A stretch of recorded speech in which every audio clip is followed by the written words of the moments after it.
Ramdam ng marami ang matinding pinagdadaanan ngayon ng sikat na aktres na ito dahil sa kanyang sunod-sunod na cryptic post.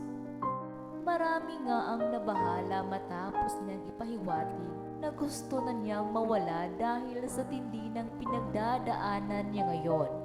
Matatandaang una siyang sumikat sa mundo ng showbiz nang maging first runner-up siya ng kapuso reality show na Starstruck. Kalaunan ay pinasok niya ang pag-arte kung saan napabilang siya sa mga teleseryeng Darna, Luna Mystica, Kung Mahawi Man ang Ulam at Dwarfina.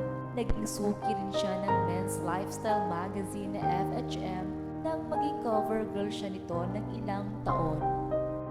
Ngunit kasunod ng pagbulusok ng kanyang showbiz career, kaliwat ka ng kontrobersiya rin ang kanyang kinakaharap. Kasama na rito ang kanyang mga malaswang video.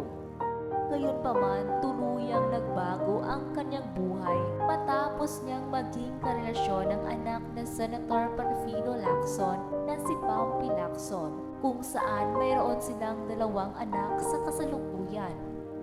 Ngunit usap-usapan nga ang mga nakakabahalang post ni Iwamoto sa Instagram.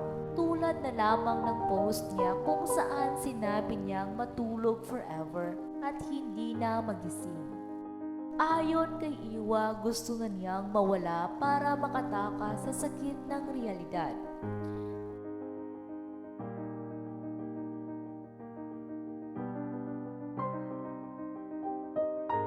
Ngunit sa bandang huli, sinabi ni Iwa na mas pinili niyang ngumiti sa kabila ng mga pinagdadaanan niya ngayon.